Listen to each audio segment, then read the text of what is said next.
Sir, operation అయిన తర్వాత పేషెంట్లను ఎందుకు త్వరగా నడిపిస్తారు? సో ఆపరేషన్ అప్పుడు ఏం జరుగుతుంది, పేషెంట్ కొద్దిసేపు అనెస్థీషియా ఇచ్చిన తర్వాత కొద్దిసేపు కదలకుండా ఉంటారు. మనకి ఇప్పుడు జనరల్లీ ఏమవుతుంది, మనకు బాడీలో బ్లడ్ సప్లై అనేది సర్క్యులేట్ అవుతూ ఉంటుంది. కానీ కింద కాలు భాగం వరకు మనకు సర్క్యులేట్ అవ్వడానికి గ్రావిటీ కింద భాగంలో కాళ్ళ దగ్గర ఎక్కువ ఉంటుంది కాబట్టి కింద నుంచి బ్లడ్ పంప్ చేయడం అనేది కొంచెం కష్టం అవుతుంది.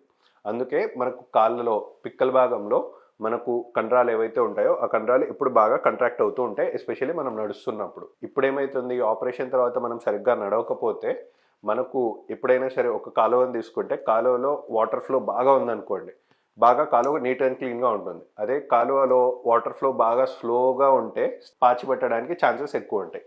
సేమ్ వే మనకున్న బ్లడ్ వెజల్స్లో, రక్తనాళాల్లో, ఎస్పెషల్లీ కాళ్ళకున్న రక్తనాళాల్లో మనం బాగా నడుస్తున్నాము అంటే అక్కడ కండరాలు బాగా పనిచేసి అక్కడ బ్లడ్ వెజల్స్లో ఫ్లో అనేది ఉండేలా చేస్తుంది.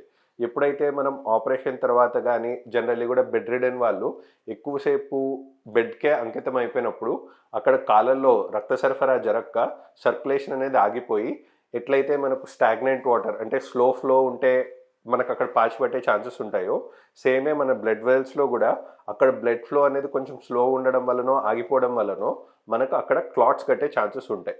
దాన్నే డీప్ వీన్ థ్రాంబోసిస్ అంటారు.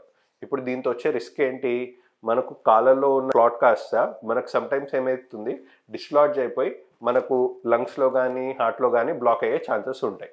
దాన్నే ఎంబాలిజం అంటారు. సో ఆ క్లాట్ అనేది వస్తే మనకు ఎక్కడికన్నా అది క్లాట్ మైగ్రేట్ అయిపోయి కొంచెం డేంజరస్ కాంప్లికేషన్స్కి దారి చేసే రిస్క్ ఉంటుంది. కాబట్టి ఆ క్లాట్ ఫార్మేషన్ అయ్యే రిస్క్నే తగ్గించుకోవడానికి మనం ఫిజికల్లీ యాక్టివ్గా ఉంటూ కాలుకున్న కండరాలకి పని చెప్పినప్పుడల్లా మనకు అవి కంట్రాక్ట్ అయిపోయి క్లాట్ కానివ్వకుండా చేస్తాయి. అందుకే ఆపరేషన్ అయిపోయిన తర్వాత పేషెంట్కి నొప్పి ఉన్నా సరే మస్ట్ అండ్ షుడ్గా నడిపించడానికి కారణం ఈ క్లాట్ అనేది ఫామ్ అవ్వకుండా ఉండడానికి.